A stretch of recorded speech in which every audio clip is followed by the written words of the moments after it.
สวัสดีครับFC มื้อนี้ผมได้ติดตามแนวทางจากหลวงตาวัดป่าโน่นฝางนี่แหละครับที่ FC เพิ่นถามว่าวัดไหนที่เพิ่นว่าเรื่องประตูเรื่องอันนี่แหละครับอันนี้ผมจำได้แล้วประตูเนี่ยประตูวัดตรงนี้นะประตูหม้องกุดเพิ่นอยู่แต่ว่าตอนนี้มันบ่มีประตูปิดเพิ่นก็บ่อยู่เพิ่นเลยไปอยู่ในโรงครัวปูนแห่งใหม่ครับมีชาวบ้านหม้องเอ่อใกล้ๆเขามาบริจาคมาเฮ็ดโรงครัวให้นี่แหละครับยุคกันดารมากๆเลยครับอยู่ในนี่บ่มีกิจนิมนต์นะครับเพิ่นวัดป่าเพิ่นเงียบอีหลีค่าน้ำค่าไฟก็นอกจากโยมเพิ่นมาบริจาคให้โอ้เดือนที่แล้วนี่ก็ค่าไฟก็ผมก็ยังได้หยิบยื่นเข้ามาช่วยถึงว่าเลขเพิ่นบ่เข้าผมก็ได้ยื่นมือเข้ามาช่วยเรื่องค่าไฟมาหมดนี่ก็เลยได้มาเบิ่งติดตามแนวทางเบิ่งว่าเพิ่นฝันดีเพิ่นได้หรือว่ามันสิเป็นเลขคำนวณหรือเป็นเลขฝันแนวไหนก็สิได้มาติดตามนำเพิ่นให้ขอเป็นพอได้เป็นแนวทางให้ FC ทุกผู้ทุกคนเนี่ยครับนี่เห็นบ่เพิ่นก็อยู่อย่างทรหดคือกันเดะครับนี่เห็นบ่หม้องเพิ่นอยู่เพิ่นก็อยู่เพิ่นเซาจั่งซี้น่าเห็นใจมากๆครับผมนี่ให้ FC พิจารณาเบิ่งเอาว่าผมโพรโมตนี่ล่ะคือความเป็นจริงมันบ่ได้โพรโมตดอกครับว่าเพิ่นอยู่ยากอยู่ลำบากอีหลีนั่นแฮ่งเป็นตาอยู่เห็นบ่ออกจากนั้นก็ขึ้นมาอยู่กุดนี้ตรงนี้ก็ยังอยู่บ่มาตรฐานบัดนี้อยู่บ่ได้อีกก็จนได้ย้ายมาอยู่นี่เห็นบ่นี่เพิ่นนั่งอยู่นี่มากางมุ้งนอนอยู่นี่โอ้คือสิเย็นดีเนาะหลวงตาเนาะย้ายมาลงมาอยู่ข้างล่างแล้วคือสิเย็นดีบัดนี้มาอยู่จังซี่คือสิเย็นเนาะวันนี้สาธุเด้อนมัสการครับโอ้ยเนาะเบิ่งเฮียนซ่านยานยาวก็ยังบ่มีอิหยังเลยนี่ขาดปัจจัยขาดขนาดเลยเนาะหลวงตาเนาะจักสิว่าจังไดได้ค่อยเป็นค่อยไปเนาะหลวงตาเนาะครับยามมันมีโชคมีลาภมันก็สิมีแหล้ววะยามเขาประทานให้เนาะแม่นบ่ตามยถากรรมแล้วแต่ภูมิเพิ่นมันสิเป็นจังไดมันเป็นไปเนาะแม่นบ่อืมครับผมอย่าสิไปเดือดร้อนเลยเนาะอยู่อย่างปะทะเนาะครับไปออกบ่มากับแม่ออกครับผมโอ้ยยายศาสตร์มานังปูเนี่ยนี่ศาสตร์ใช่ครับผมโอ้นี่ตัวครับผมโอ้นี่พอได้ปูนังเนาะเงินบ่ล่ะโอ้เนาะ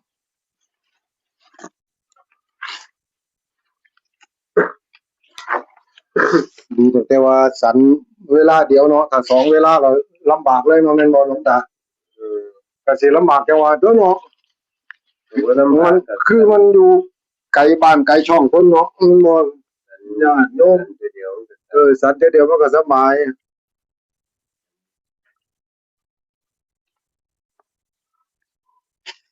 งานกลับบ้านว่าหั่นก็โอ้ยตั้ง3มื้อ3คืนยุ่งกันเบิดบักใหญ่เลยต่างคนต่างอันนี้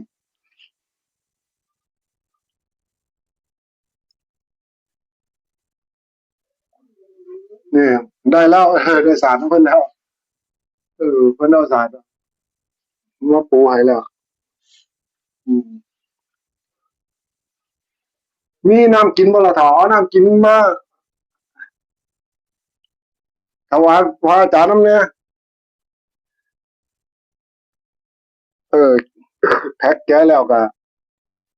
ยกมาตัวมีจักขวดก็ยกมาตั่วเนาะ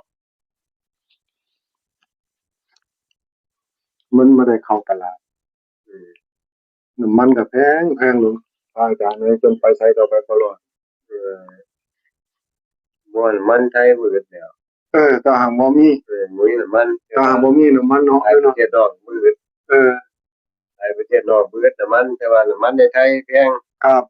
เพราะน้ำมันมีตั้งบ่แม่นน้อยเรียกว่าจะจังหวัดต้อง7-8จังหวัดหมดสมอมันบ่น้ำมันอืมสมอใหญ่จ้ะ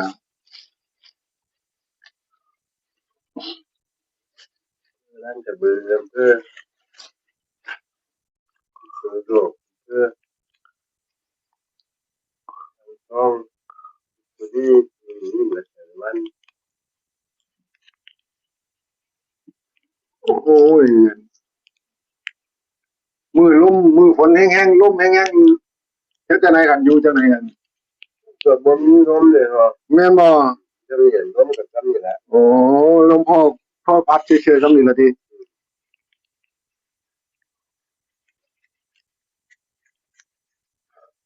เป็นจังได๋ย้ายหม้องหลับหม้องนอนเขาถ้าเขาทิ้งได้บ่ฝัน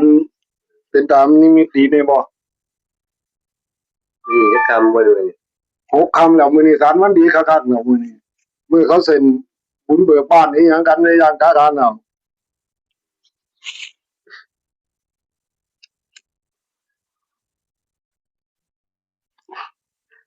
นี่ก็วันที่เท่าไหร่เว้ยมื้อนี้24 25มื้อครับผม วันนี้ก็วันที่เท่าไหร่โอ้วันที่2มันเหลืออีก5-6มื้อตรงกับวันอย่างเบิ่นตรงกับวันอย่างเบิ่นน่าสิเป็น วันเสาร์บ่เดี๋ยวผมเบิ่งในโทรศัพท์ก่อนครับผมบ่ฮู้ผมก็บ่ได้เบิ่งอันนี้ผมก็บ่ได้เบิ่งเดี๋ยวก็ไปบ้านเหมือนว่าจะให้เติมเงินให้ซั่นเนาะเดี๋ยวดีแล้วเพราะว่าสิเติมเงินให้บ้านเบิดเลยยังกลับไปเออออกมาแล้วไปบ้านเบิดน่ะ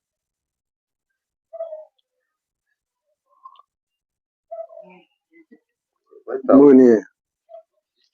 เดี๋ยววันที่หนึ่งวันศุกร์บ่ วันที่1ที่1ที่2ที่2วันเสาร์ครับเลยบ่วันเสาร์ครับผม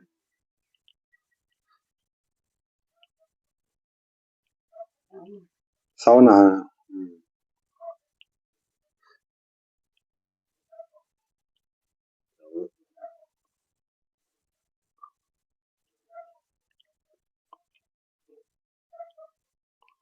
มันเป็นบ้านแหบ้านแหกับน้ำผู้เจ้าเดือด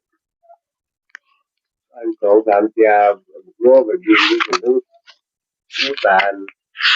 ปลามันปวดโลก็ได้ปรากฏบ่นี่ปรากฏแต่มามันปวดไปอย่างนั้นมันนอนอยู่ฝันเห็นพระเห็นอย่างนี้นั่นล่ะนี่ก็บอกว่าไทยก็อย่างนี้ไม่ต่างบอกว่าไทย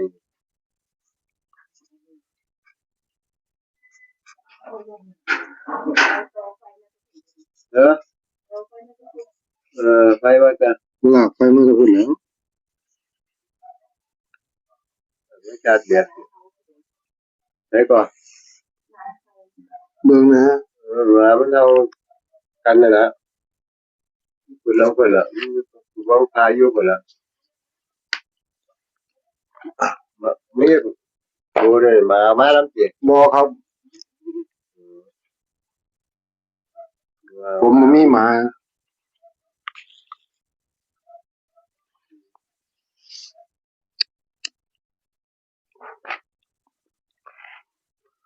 ใบ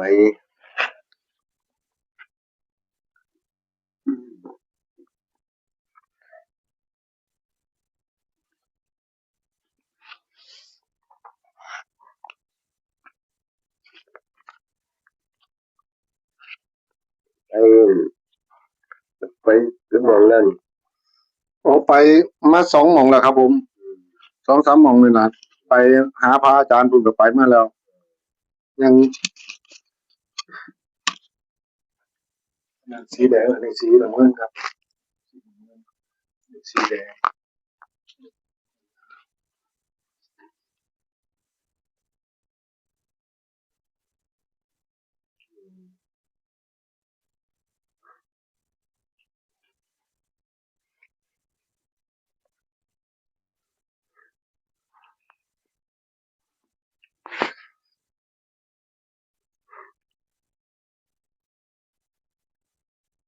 มันออกวันที่2 กุมภาพันธ์ อืมอืม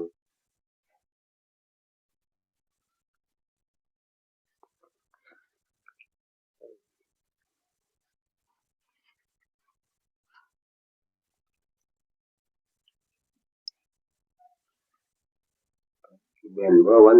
3 คำ6 คำมีคำ8 คำว่า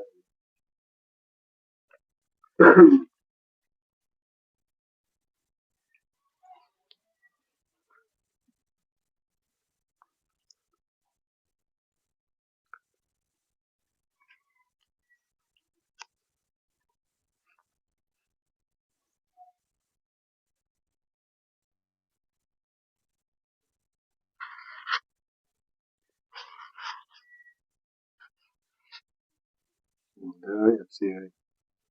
อาจารย์เพิ่นก็สายตาบ่ค่อยดีเพิ่นก็งงๆเซาๆอยู่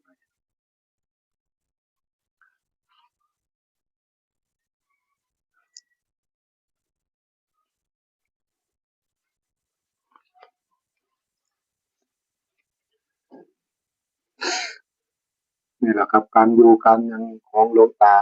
มีความลำบากจังซี่ล่ะถ้า FC ผู้ใดได้เบิ่งถ้ามีใจศรัทธาใจบุญใจทานก็หยิบยื่นช่วยทางวัดป่าแห่งนี้แหน่ ก็ อ๋อโอ้81ที่นี่พระอาจารย์ เรียน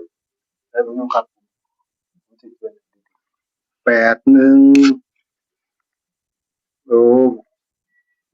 แปด81อันนี้81อันนี้685เนาะ685ครับผมนี่พระอาจารย์อันนี้นิมิตเอาบ่ครับผมนี่อืมพระอาจารย์มั่นใจตัวไหนนี่ครับผม81งามแน่นี่เนาะดีแล้วล่ะพระอาจารย์เพิ่นให้ออกมาจังซี่มันมีขาดหยังอยู่8ขาด85 86ถ้าเพิ่นตัดนี่เพิ่นนี่เด้อ3ตัวพี่น้อง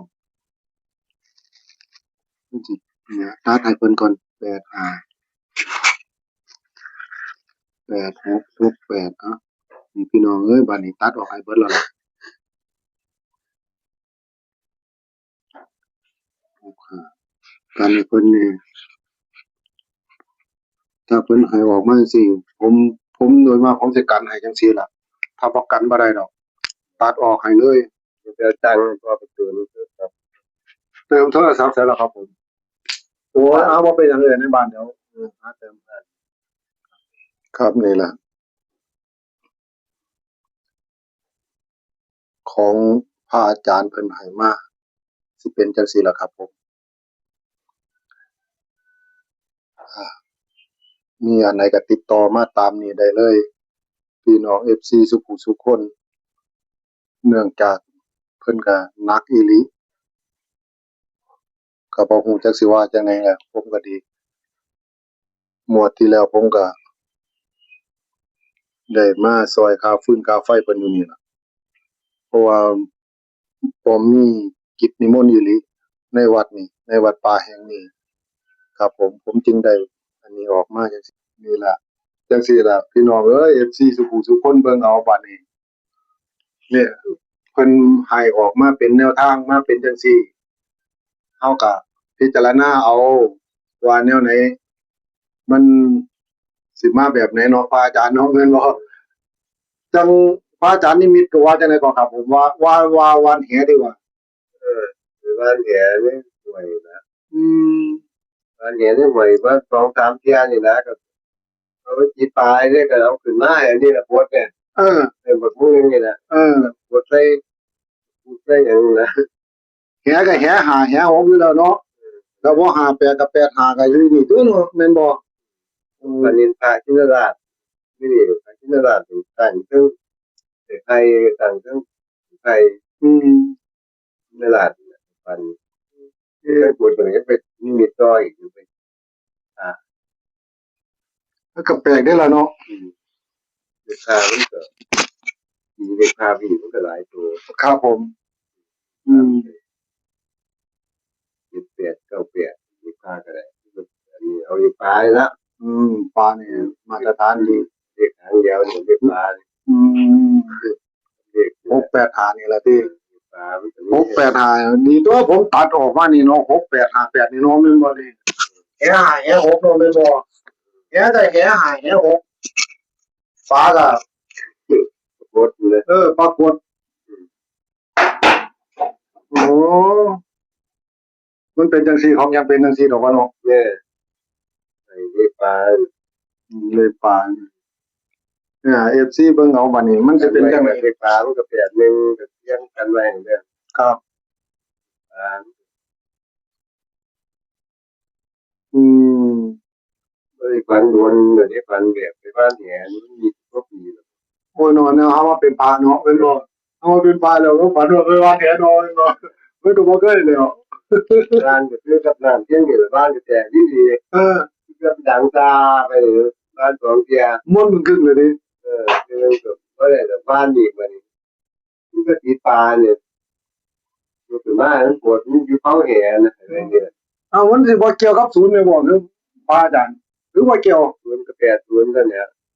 ถ้าศูนย์นี่เพิ่น80ได้ล่ะติ ไปช่วงเนี่ย0ว่า80 40กันเนี่ยเอานี่ละเลยปลานะ เอาเลยปลานี่แหละเนาะแม่นว่าตีเอาตื้นๆนี่แหละเนาะ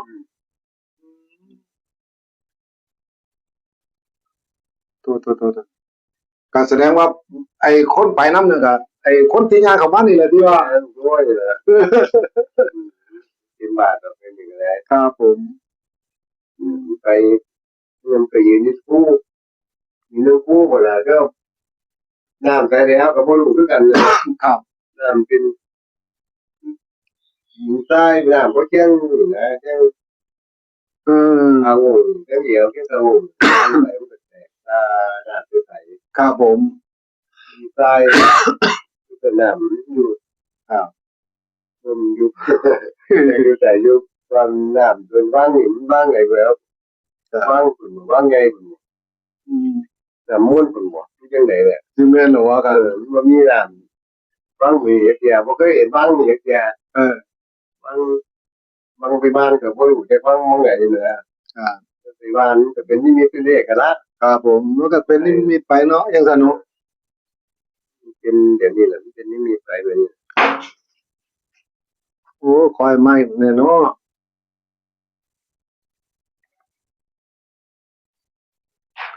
ของพระอาจารย์มันหลบหน้าหลบหลังอยู่นี่แหมถ้ามาบวชนั่นมาเข้ามาตรงอยู่ตั้งแต่ว่ามันนั่น เล็กน้อยนี่เป็นนั่งกระสอบเขาก็คือที่ได้เอาไปกระสอบมันเป็นซองนี่บ่ตีบอกคือน่ะ ก็ตีบ่เนาะแม่นบ่ สอบเป็นซองที่บอกกันนะเด็กน้อยที่นึงตะกี้เก่าเนี่ยน่ะ เอาก็ทำเป็นตี92นั่นเนาะ ตะกี้เก่านึงนี่น่ะ 91ตี91ให้ไปหมด สองบ่ได้เอาน่ะสองนั่งกระสอบสอบเขาเป็นสองอันน่ะสอบมันเป็นสองมันบอกด้านสอบมันบอกด้านนี่ มันบ่ออกน้ำเก่ามันบ่ออกเข้า มันบอกเขามันบอกสอบ มันออกสอง นั่นสอบเขาไปนั่น โอ้ยเนาะ ก็เลยเป็นเงิน791มันก็เลย ก็เลยกลายเป็นจังซี่ ของ291กันเขาก็สิคิดเงินเยอะนะคิดเงิน เนื่องจากพวกเขาตีบ่เป็นเนาะพระอาจารย์เนาะตี ที่ หัว ว่า โย ย ก ก ไป ไปวางว่าเดียวรักร้องนะตีไปอยู่เนี่ย แม่นบ่ รักร้องให้รักเก่าเนาะรักเก่าเลยเอาน้ำเขาเลยน้ำสอบมันก็ถืออยู่ ครับ น้ำสอบมันก็291อ่ะนี่เอาน้ำที่ของใส่น้ำเลยไป ว่าเป็นหยังดอกงวดนี่ก็คงจะว่ากันมาอีกเด้อเนาะแม่นบ่ มีฟันมือ3 คำมันสิยังไง3 คำมือมือนี่แบบนี่แหละนี่มีเป็นพานนี่แหละหลาดมาเบิดขึ้น ครับ สั่งไม่ใช่นี่แหละที่มีตัวหัวคน ครับ นี่แหละที่เสียนคน ครับ นี่หลอกหาเปลือกนี่ เป็นหยังดอก 8 3 8 6 ผ่านไปแล้วกันมันผ่านไป เอาไม้ตีเอาไม้แต่ตัวบาดนี้เนาะแม่นบ่ครับผมบาดนี้ท้ายสุดนี่ก็อย่าลืมเด้อ FC เอ้ยเอาไปเป็นแนวทางให้พระอาจารย์เพิ่นก็ให้มาจังซี่แหละนี่ให้ตีเอาที่เพิ่นฝันเรื่องไปหวานแหหวานปลานี่เพิ่นก็ตีให้ไว้จังซี่แล้วเฮาก็เลขของเพิ่นเฮ็ดไว้ให้ชัดเจนอยู่นะนี่ทุกสิ่งทุกอย่างผิดพลาดประการใดก็ขออโหสิเด้อ FC เอ้ยทุกผู้ทุกคนนั่นล่ะก็ได้ไปเป็นแนวทางบาดนี้หลวงตาให้พรเพิ่นแน่เด้อหลวงตา ปลูกมีลาบปีใหม่เก่งๆกันทุกคนนั่นล่ะปลูกมีลาบกันเล่น ปีใหม่ไทยแล้วเด้อนี่เนาะ ไม่ใช่ อืม คือมาคือผู้ไป ครับผม ยังก็แพงคือเบิด ครับ ทางก็ได้มันก็แพง สาธุสาธุเด้อบัด FC สุขุสุขคนก็จังอันนี้ล่ะจังเห็นนี่ล่ะเพิ่นอยู่จังซี่ล่ะผมก็ขอกำลังใจให้ซอยทางวัดทางอันนี้เลยเด้อ FC สุขุสุขคนก็ดี ครับผมขออำลาพระจากด้วยคำว่าสวัสดีนะครับเด้อสวัสดีครับ